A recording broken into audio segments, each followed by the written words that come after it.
জীবনে বাবু শান্তি নেই, বুঝতে পারলি? মানসিক বিশ্বাস করে কি করবে কাউ দিনই। হ্যাঁ, তাহলে আমি এতগুলো ভুই বাবু শস্য বুনলাম পাইট দিই। হ্যাঁ, আচ্ছা তাহলে এই বলো তো দিলি তো এই পাইট তাহলে এটা কাম করিস না কে?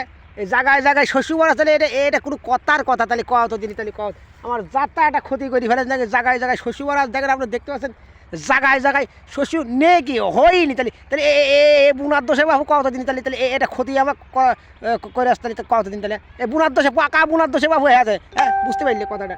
এটা কাম নাকি কি বলবো? মানুষের ভিতরে বাবু ইমান হারা যাচ্ছে। আগেকার লোক বাবু এরকম ছিল না গো, বুঝতে পারলি?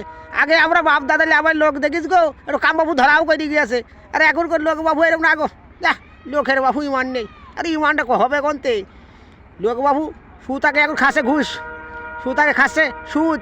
এই সুদ ঘুষিয়ে দিতে বাবু জীবনটা লোকের চলে যাচ্ছে। এই জন্যই তো লোক আর কাম করে শান্তি পাচ্ছে না, মানে লোকের সুতাকে কাম করে না বাবু।